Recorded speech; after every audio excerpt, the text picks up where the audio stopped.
Well, Indiana is home to one of the most beautiful shrines in the world.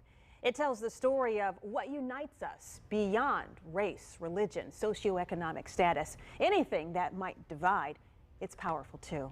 Chances are you've seen it. Maybe you've walked right past it, not realizing it's even there. But what you're about to see literally took my breath away. It may do the same for you. It is a lesson in the continued fight for freedom and justice for all. At first glance, it takes your breath away.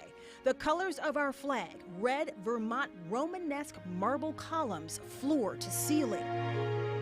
The inscriptions were composed by a gentleman by the name of Royal Cortizos. He also did the inscriptions on the Lincoln Memorial in Washington, D.C.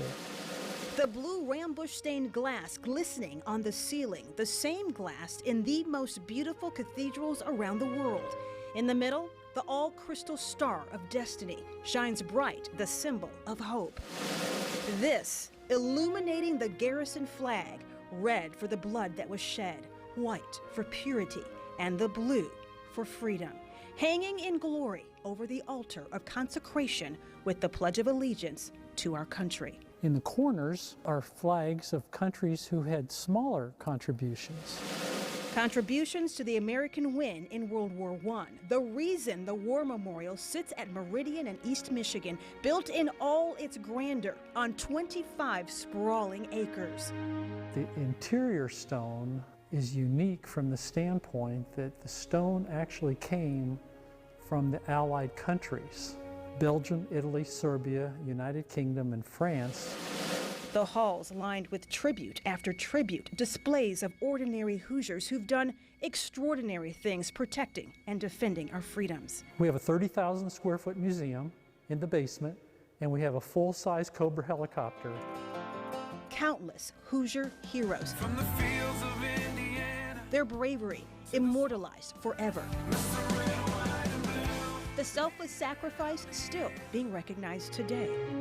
The new Congressional Gold Medal that was just awarded in July, that was for the final sailing crew of the USS Indianapolis. And this, the stately Pershing Auditorium with the original 1933 seats. General Blackjack Pershing, famous for leading our nation's brave and infamous African-American Buffalo Soldiers after the Civil War. People come here and they're surprised about the fact that we are not promoting war. We're not. We're promoting these individuals that put their life on the line so that we could all live free. Brigadier General J. Stewart Goodwin, U.S. Air Force retired, is also one of those men. He served 37 years and is the War Memorial's executive director today.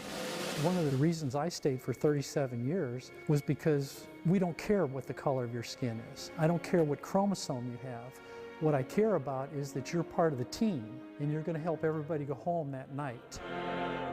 Could that, learned on the foothills of battle, now inspire hope and unity amid today's deep valleys of division? We need to think about what holds us together, not what tears us apart. It's the fact that this freedom thing that we take for granted is something that we need to work on every day.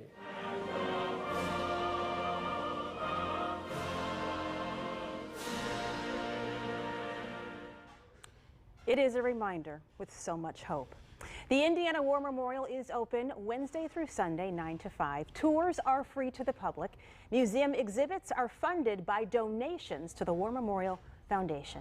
Now, if you would like to see more of our Veterans Voices stories, just click on the tab at fox59.com and be sure you join us November 11th at 7:30 for our Veterans Voices special right here on Fox 59. Inspiring.